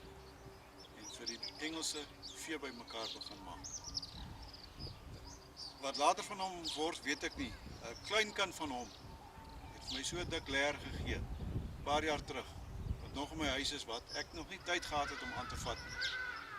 Om 'n studie te maak van Piet de Wet nie, want ek was so besig met my ander 4 boeke wat ek geskryf het, dat ek nog nie daarby uitgekom het nie. Ek weet nie, ek het 'n bandopname van Letty Fourie, waar sy die naam noem van 'n persoon hier van Frankfurt Verlier se wêreld, waar die persoon en haar man op die disselboom van 'n wa gesit het. En daar sê die man, as hy nou aan die Engelse kant was, het hy vir hulle gesê, brand die boere se plase af, vat hulle beeste, skiet dood. En sy sê, dis die man wat daardie idee aan die Engelse gaan oorgee. Doodskryf met bloed aan die wêreldkronieke, want die slag om Utopia gaan voort. Die maag word gevul met debat en replieke en al pratende pleeg mense moord. Verkeerd lyk so reg en die erns is laf en die waarheid klink net soos die leuen. Maar sou 'n kind vra, waarop stuur dit tog af? Wat antwoord die pa dan die seun? Eendag word honger gestil. Hierdie tronksel op Verliers is van Emmenus en Bouwer, die 2 joiners, aangehou nadat hulle skuldig bevind is en daar gewag is vir die skriftelike toestemming van die regering dat hulle gefusileer kan word. Hulle is op Hartbeesfontein in die perdestal verhoor. Die verhoor het 4 dae geneem en kommandant Fanny Buys het as regter opgetree. En sy uitspraak was, by die mens is daar die genade vir julle nie gaan soek, by God genade vir julle ewigdurende siele. 'n halfuur daarna het kommandant Fanny Buys vir Jack van der Heever en nog 'n man gestuur om die regering te gaan soek om die skriftelike goedkeuring te kry. Die regering was op daai stadium op die grens van Swaziland en dit het hulle 14 dae geneem heen en weer. Hier by die tronk was Frans Kreer aangestel om na die 2 joiners om te sien. En die aande as Frans nou sy koeie gaan melk, dan het hy vir J.A.C. Kriek of oom Koos Kriek soos ons hom geken het, wat telegrafis in die poskantoor hier langs aan was. Hy was 19 jaar oud, om 'n oogie oor hulle te hou. En by 'n paar geleenthede het Koos Kriek gegaan, die tronkdeure oopgesluit en oopgelos en vir hulle gesê, maak dat julle wegkom. Die boere gaan julle doodskiet. En dan het hy gesê, nee, hier is net 'n stryk wat vir ons gestel word. Ons wag maar liewerster hierso. En na 2 weke het Jack van der Heever en Boshoff teruggekom en is op perkar hiervandaan af na Hartbeesfontein vervoer, waar hulle gefusileer is. Ek wil net vir oom vra, wie was die regering toe van daai tyd gewees wat vir hulle toestemming gegee het om hierdie 2 joiners dood te skiet? Dit was die Transvaalse regering gewees op daai stadium, wat te velde was iewers op Swaziland se grens. Koot Bierman het sy eie lewe geneem omdat sy vrou hom verlaat het. Hulle het 'n tweeling gehad vir wie hy baie lief was en sy het hom verbied om die tweeling te sien. Nou op die 18de Julie 1930 het Koot Bierman hierdie grond gehuur en hy het die oggend daar in die agtergrond by die bure aangestap gekom. M van Noordwyk was daar om haar suster by te staan met die geboorte van haar kind en hy het vir haar gevra of sy vir hom 'n geweer het om te leen. Sy het kamer toe gegaan, haar .22 gaan haal met 3 patrone en dit op die tafel neergesit. Hy het egter 2 patrone teruggeskuif en gesê hy het net 1 nodig. Sy het ook vir hom gevra, hoekom wil jy geweer leen? Toe sê sy, daar's 'n hond wat pla. En daai aand toe hoor hulle nou die ontstellende nuus dat hy sy eie lewe geneem het. Ek het intussen 'n foto van daardie geweer gekry uit Kaapstad toe. Hy's in die besit van M van Noordwyk se kleinkind. Hy het hom geërf. Op daardie dag is my buurman Fietsie Fourie gebore. 18 Julie 1930. En hy het nou die dag sy 84ste verjaarsdag gevier. Die graf net langs syne waar oom nou staan, wie se grafte is dit? Hierdie is die grafte van die twee boereverraaiers van Emmenus en Bouwer. Hulle is hier in een gat gegooi. Wat gebeur het, hulle is op verlies aangehou in die tronk, tot daar skriftelike toestemming van die regering gekry is dat hulle gefusileer mag word. Hulle is toe met 'n perdekar hiernatoe gebring, ander kan die bult het hulle stilgehou as geblinddoek en hulle hiernatoe gestap. Daar het 6 gewere vir elkeen gelê waar die boere na hulle kon skiet. 3 van hulle was met regte patrone gelaai en 3 met loskruitpatrone. Dit was egter veronderstel om so te gewees het. Poelakker, 'n leuke prediker wat hulle vergesel het toe vir hulle gebid, het onder andere vir hulle gevra, hulle moet groete aan sy ouers in die hemel oordra. Die skietpeloton het toe op aandag gekom en daar is met 'n klip teen 'n graf gekap. Reg, Die manne! skoot is afgevuur en albei het in die graf geval. Maar van Emmenus het 5 skote gehad. En soos ek nou die nasate van hierdie boere ken, glo ek hulle wou seker maak. Ek glo amper nie daar was loskruitpatrone gebruik nie. In 'n ander boek lees ek dat van Emmenus nog tekens van lewe getoon het. Ander skouling het in die graf gespring en sy slagare afgesny. Nou kan ek net vir oom vra, hoekom sal 'n mens nou die joiners so vereer om hierdie grafsteen in hierdie raamwerk om hulle graf te sit? Dit is gedoen deur die Engelse oorlogsgedenkkomitee wat sorg vir hulle eie mense. Hulle wil dit so hê. Ek gee nie om nie, want langsaan op daai graf van Koot het ek die waarheid geskryf, sodat almal wat hier kom kan sien wat die waarheid is. Ja, die joiners was natuurlik nou familie van die Engelse gewees, Ja. omdat hulle eie mense verraai. Ja, hulle was betaalde amptenare, so goed soos joiners, in Engelse uniform ook. Hierdie alleen graf hierso, daar moes seker baie dinge rondom hom gebeur het. Mense wat vir hom lief was, hy het seker 'n groot rol gespeel in die omgewing ook. Hy was berig omdat hy so sterk was. En dan wonder mense of hier nog mense kom wat hom kom besoek. Ek het aan die nasate vertel van hierdie graf, maar sover ek weet was nog nie een hier gewees nie. Johannes Petrus Botha was 'n nasionalis gewees.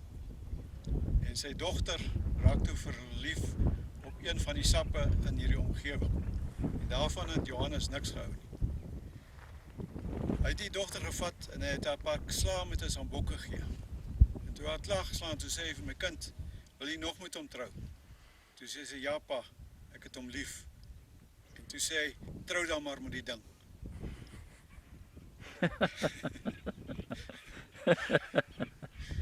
Hier is 'n monument wat ons opgerig het ter ere van Hans van Heerden, die jongste seun wat die Engelse gevang het en oorsee gestuur het. Hy was maar net 7 jaar oud.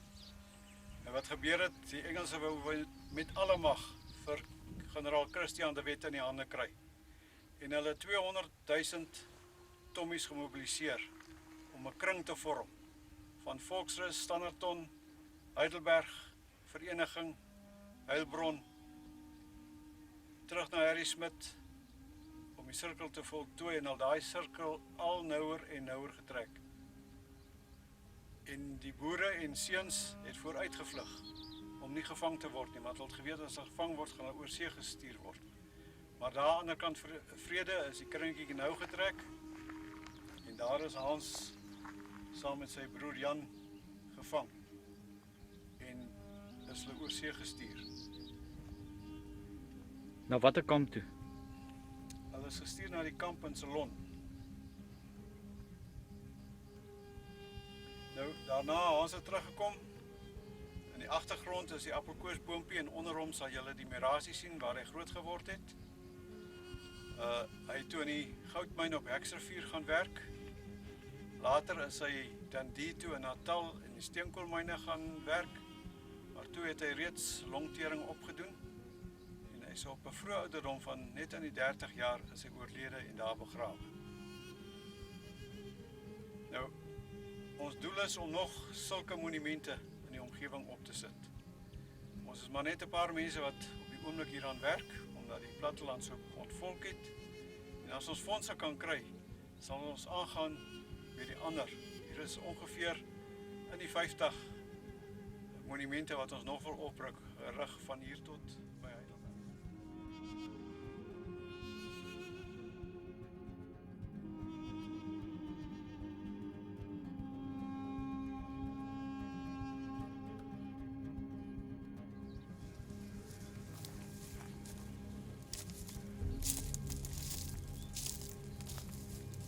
Hierdie appelkoersboompie moet oor 100 jaar oud wees.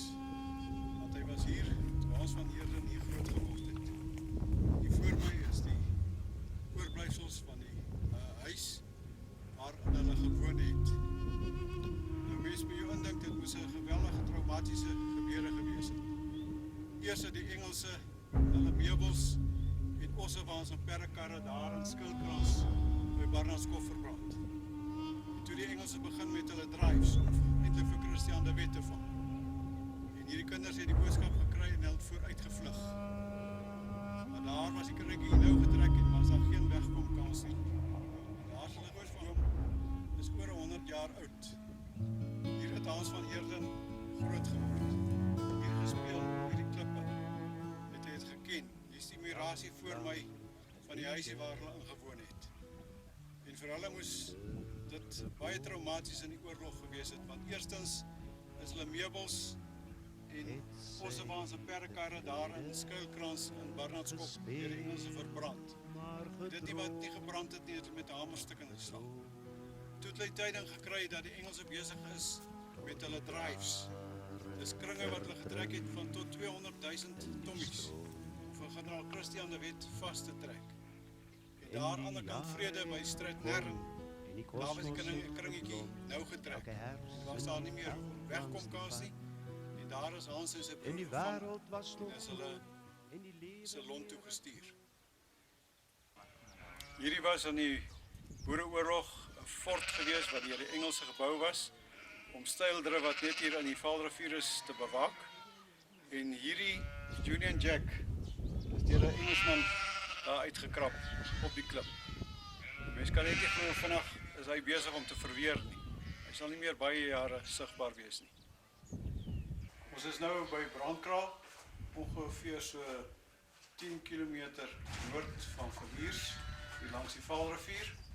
En ons staan hier by hierdie muur wat 'n deel van 'n Engelse fort was, wat hier gebou was om Styldrif, die drif wat hier deur die Vaalrivier gaan op te pas, sodat die boere nie heen en weer hier kon deurgaan nie. En by my staan Fietsie Forrie.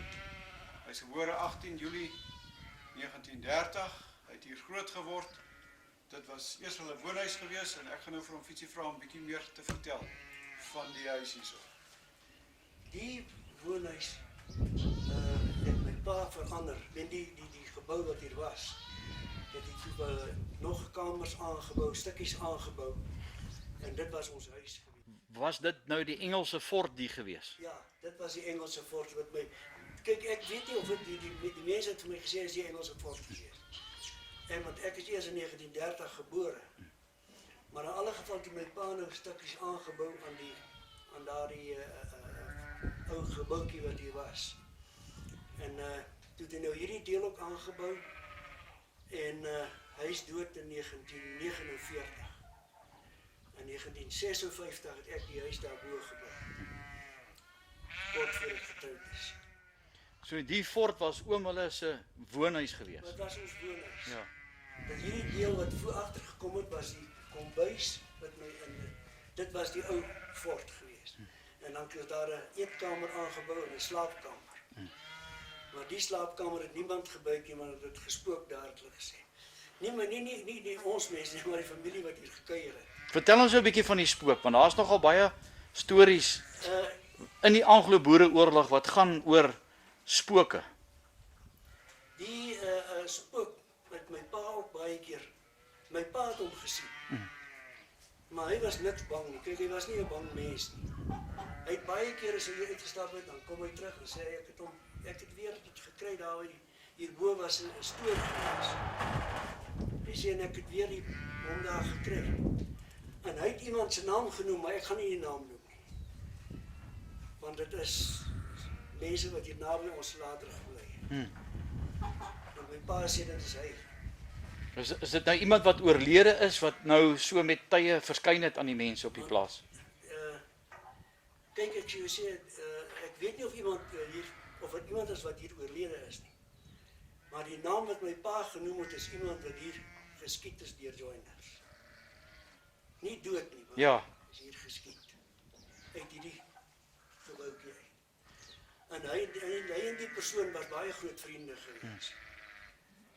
En hy het altyd gesê, hy sê, na sy dood, hy sê, dit is hy. Hy sê, ek ken hom ons, hy sê, hy lig ons bou alles. Maar hy was nie bang nie. Kijk, my pa was nie 'n bang mens nie. Maar ek moet eerlik wees, ek het nooit iets gesien nie. My broer het een keer gesien, en dan my een suster.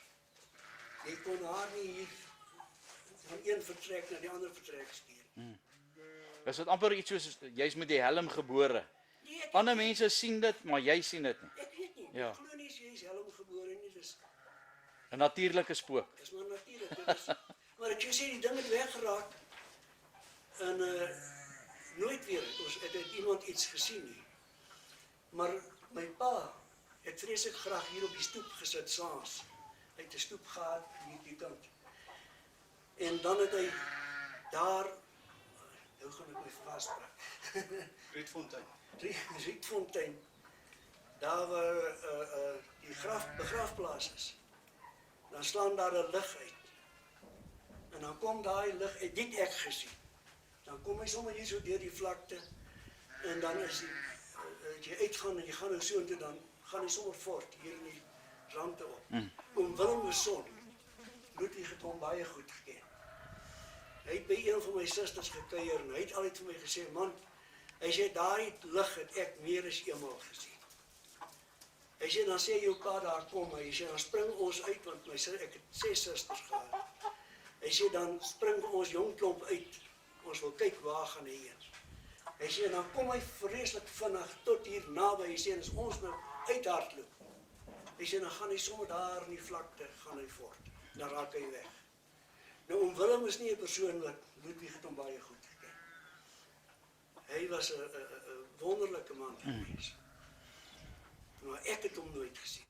Oom Ludwig, hier het nou 'n baie hartseer ding gebeur in daai tydperk met die Anglo-Boereoorlog. Wil oom net vir ons 'n bietjie die geskiedenis vertel van wat hier op hierdie plaas gebeur het nie?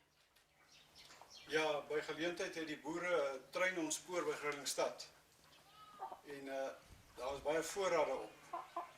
En klein Michiele Beskagnie, wat nou seker so 4 km hier vanaf Verlierse rigting bly. Hy en sy 2 neefs het van Grilingstad af gekom met voorrade wat hulle vir hulle vrouens en kinders gebring het. En daar by Heksrivier, 5 km hiervandaan af, het die 2 neefs toe na hulle plaas toe gegaan en hy het alleen hier aangery gekom om hier verby te ry. Maar hy het nie geweet dat die Vagebond van Grilingstad en sy swart scouts hier binne in die blokhuis wegkruip nie. En toe hy hier verby gaan, toe skiet die een scout hom in sy been, sy regterbeen. En toe hy sy geweer wil vat in die salsak, toe verbrysel die tweede koel sy regterhand, toe sy regterkant uit. En toe val hy van die perd af. En hy, ek weet nie aan watter kant was dit nie, hy het hier in die gras gelê. Dis hier, oor daarna by die grafte. Dan sit hier aan die bokant en hy het 'n stuk van sy klere gevat. En dit op die punt van die geweer staan gemaak. En dit so heen en weer geswaai en gehoop iemand gaan hom sien. En gelukkig kom Malans stryd om hier verby gery. Nou Malans, hy het nie 'n haarse bangheid op sy kop gehad. Hulle vertel dat in die hitte van 'n stryd, terwyl die koels om hulle gons, sal hy regop spring en bo 'n klip of 'n muurshoop gaan staan met sy geweer in die hand en skreeu hy, oorlog jou lekker ding. En dan moet sy maats hom aftrek, want vir die volgende 10 minute skiet die Engelse net op daai kolletjie. En hy vra toe vir klein Magiel wat het gebeur. Magiel sê vir hom, intussentyd het die vaarbond en sy scouts rigting Grylingstad gery. En die vrouens het hier naby in 'n spruit geskuil. En Malans jaag na hulle toe en hy sê vir hulle, daar lê klein Magiel gaan help hom. En hy agtervolg toe hierdie vaarbond en sy scouts. En toe hy rond te oorgaan by Hekservuur, toe sien hy hulle. Hy het 'n baie goeie perd gehad en hulle was nie bewus hulle word agtervolg nie. Eers toe hy naby is, toe begin hulle nou te jaag en hulle jaag vir Grylingstad. Want hulle was op Grylingstad gestasioneer. En die vaarbond was swaar van postuur. En dan raak sy perd moeg. Dan sorg hy dat hy by die agterste skout kom, dan ruk hy die skout van sy perd af. Dan spring hy op die skout se perd wat varser is as syne. Dan jag hy verder en dan kom Malans, dan skiet hy maar net dood. En die laaste afdraande daar by Grylingstad, toe is daar nog net een oor. En toe begin die Engelse van daai SR kop af, Skotse regiment, met kanonne op hom skiet. Toe moes hy noodgewone omdraai. Nou, na die oorlog, is die storie wat ek nou vertel is van die sterk Botha. Hy en die vaarbond was groot vriende gewees, voor die oorlog. Hulle het naby mekaar gebly, en mekaar baie poetse gebak, waar hy hom gevang het en hom gekoolsambok het. Ek het klein Magiel se dogter gesien in 1999. Toe vra ek vir haar, sy my vertel wat met haar pa gebeur. Sy sê nee, sy was te klein, sy weet nie. En ek weet sy jok vir my. En toe later in 1999 reël ek 'n toer van Villiers af tot by my, dit was so 45 kilometer. Dit was die onplesierigste dag in die jaar, maar die mense het dit vreeslik geniet. En uit my Magiel se been het 'n been gesweer omtrent so groot soos my pinkie. En daarvan het sy dogter Tolly 'n borspeld laat maak. Met goudbeslag, met 'n vuurkleur en 'n geweer wat so staan, 'n vreeslike pragtige borspeld. En daardie dag het Tolly se dogter die borspeld gedra. En toe hulle nou die foto's vir dan Tolly wys wat toe in die 80 jaar is, toe bel sy my. En sy seker vir 'n halfuur met my gesels oor die foon. Eers het sy so 5 minute geswets teenoor die vaarbond wat hy aan haar pa gedoen het. Maar later kon jy sien, daar's dankbaarheid in haar, dat daar uiteindelik iets gedoen is om hulde te bring aan haar pa, vir alles wat hy moes deurmaak. Want hy het toe later as krippel Magiel bekend gestaan. Dr. Snitter, die plaaslike myndokter en gemeenskapsdokter hier in die omgewing het gesê, dis 'n wonder dat hy dit oorleef het. So ernstig was hy gewond gewees. Maar in alle geval, sy het my daardie dag baie dinge vertel, wat ek nie geweet het nie. Waar is hy toe oorlede? Klein Magiel is 5 kilometer hier vanaf begrawe, waar al die Bird se wonderplaas nou is. Hy is daar begrawe en dit is waar die lig uitkom, wat ek fietsie van gepraat het, en hierdie man wat sy pa gesien het, is ook klein Magiel, wat hy beweer hy gesien het. In die Boereoorlog het hier 'n aantal vrouens in die fort geskuil, as die Engelse in die omgewing was nie. Sarie Potgieter en nog 'n groep. En een nag is hulle lastig geval deur die swart scouts. En die swart scouts wou met geweld hier inkom. Maar gelukkig het die vrouens kon ontsnap, en ons hier af na die spruit toe, en hulle die nag daar geskuil. Die Vaalrivier het heel wat water gehad. En die volgende oggend toe hulle terugkom, toe is die swart bediende hier in die fort opgehaal, deur die scouts. En hulle is toe maar weer terug rivier toe, en toe sien hulle die boere ry aan die Vrystaat-kant op die wal. En hulle roep hulle, en hulle, die boere sien hulle toe gelukkig, en hulle skreeu vir hulle wat gebeur het. En die boere het van hulle perde wat kon swem, die toe met die bek gehaal, en in die water ingesit, en daai perde het deurgeswem, Transvaalkant toe. En toe die eerste perd kom toe, vang Sarie Potgieter om. En sy klim op sy rug, en die perd vat haar deur Vrystaat se kant toe. En ek dink daar was 3 of 4 perde wat hulle gehad het, wat hulle ingestuur het, dan sou die perde deur Transvaal se kant toe. Dan vang die vrouens en die kinders hulle hier en klim op hulle, dan swem die perde deur Vrystaat se kant toe. En Met hulle op die rug. met hulle op die rug. En so het al daai vrouens en kinders veilig aan Vrystaat kant gekom en met hulle natklere het hulle verlies toe geloop. Hierdie is my boek nommer 1 vanaf die Suikerbosrande tot by die Vaalrivier. Dit is die geologie, argeologie, geskiedenis en stories van wat rondom die N3 gebeur het. En ek dink hier is fantastiese goed vasgelê wat ek as nalatenskap nalat vir die boerekultuur van ons volk. Nou, boek 2 handel oor die boonste Roodkoppen van die wijk, wat 'n wijk was van Heidelberg distrik van die ou Suid-Afrikaanse Republiek. Dit is die gebeure rondom die R23. En ek dink wat hiervan belang is die laar van Gerard Marits Blinkpoort wat ons ontdek het. Wat met 'n klipmuur omring was in die grootte van 'n atletiekbaan en ook die vorm van 'n atletiekbaan. Wat duidelik wys op die eerste ligfoto wat in 1944 geneem is. Verder wat van belang is hier is die stories van Maurits Mostert wat Suid-Afrika se geskiedenis in baie opsigte in ander rigtings gestuur het, net ten goeie. Hierdie boek nommer 3 gaan oor die geskiedenis en stories van afval tot by vliers langs die Watervalrivier en die Vaalrivier. En ek dink hierin is daar ook dinge vervat wat baie kosbaar is, wat geen mens van geweet het nie, wat ek ontdek het en hierin opgeneem het. Boek 4 gaan oor die gebied tussen die N3 en die Vaaldam en ook oorkant die Vaaldam. En hierin is ook baie interessante stories. Ek het 'n hele aantal hierin geskryf wat Letty Fourie vertel het, wat as 6-jarige dogtertjie baie aandag op die skoot van generaal Christian de Wet gesit het, as hulle die vrouens besoek het, wat vir hulle kos gemaak het. En dan op hierdie buiteblad is 'n rots so groot soos 'n dubbel garage, wat in 'n ystydperk tot daar geneem is en daar gelaat is. 'n Mens kan nie glo dat die temperature so baie verander het ook in hierdie omgewing. Oom, daar's baie gepraat en geskryf oor spooke gedurende die Anglo-Boereoorlog. Was die spooke in hierdie gebied? Ja, definitief.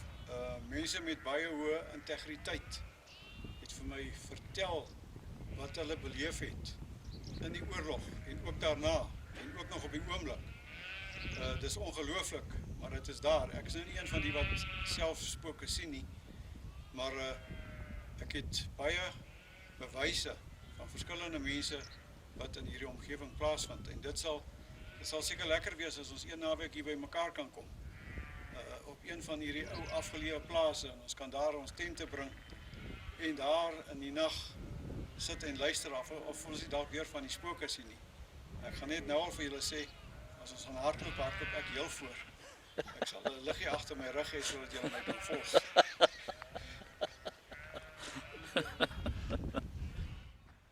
Vertel ons net so kortliks daai van die lig. Ja, dis omtrent 5 km Verlierse kant toe van hier af. Dis die begrafplaas waar Klein Magiel Labeskagni begrawe is. En hier op Brandkraal waar Fietsie Fourie woon, het hy vir my baie dit vertel en ek het dit ook van Willem Basson gehoor, 'n man met baie hoë integriteit, dat Fietsie se pa het hier op die stoep in die aande gesit en van jong mans uit die omgewing het hier kom kuier vir Fietsie se susters en dan het hom Corneels geroep, daar kom die lig. Dan kom die lig uit daai begrafplaas uit en dan hardloop die jong mans na die pad toe wat ongeveer 200 meter hiervan verby gegaan het om die lig voor te keer. Maar elke keer het daai lig geluidloos by hulle verby beweeg en hulle kon nooit 'n verklaring daarvoor kry nie. Is dit een van die spooke wat ons gaan besoek daai aand? Ons kan gerus probeer en kyk, want daar word seker nie meer baie opgelet vir hom nie, maar as ons kyk dan gaan ons hom dalk sien.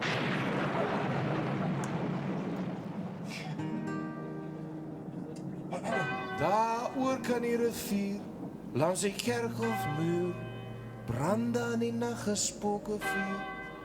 Hulle gesels politiek, en hulle hou 'n bietjie kerk. En die ene wys die ander hoe sy wervels werk. Dis nie my spook nie, dis nie jou spook nie, dis 'n ander man se spook wat jy hier kry. Dis nie my spook nie, dis nie jou spook, dis 'n ander man se spook wat jy hier kry. Of spooke verlief raak, die weet ek nie, maar die een kom sit die moetjies op die ander een se knie. Met 'n benerige arm om 'n wervelnek en 'n swinkie klap op 'n geraamte bek. Dis nie my spook, dis nie jou spook nie, dis 'n ander man se spook wat jy hier kry. Dis nie my spook nie, dis nie jou spook nie, dis 'n ander man se spook wat jy hier kry. Vanaand gaan die spooke bruilof hou. Piet Kobbeen gaan met Sunny Afnek trou. Met 'n geklap van bene begin die dans. En elke spook die vat sy kaas. As hy my spook, dis nie jou spook nie, dis 'n ander man se spook wat jy hier kry. Dis nie my spook, dis nie jou spook nie, dis 'n ander man se spook wat jy hier kry. Hulle ruk en hulle rol en hulle tikkie draai. En so nou dan sien 'n man net bene waai. En hulle eet hulle amper byna dood. Dis die snaakste lyn in die hele song en niemand lag ooit daaroor nie. Hoe eet 'n spook homself dood? Aan doodskispap en wurmbrood. Dis nie my spook nie, dis nie jou spook, dis 'n ander man se spook wat jy hier kry. Dis nie my spook nie, dis nie jou spook, dis 'n ander man se spook wat jy hier kry.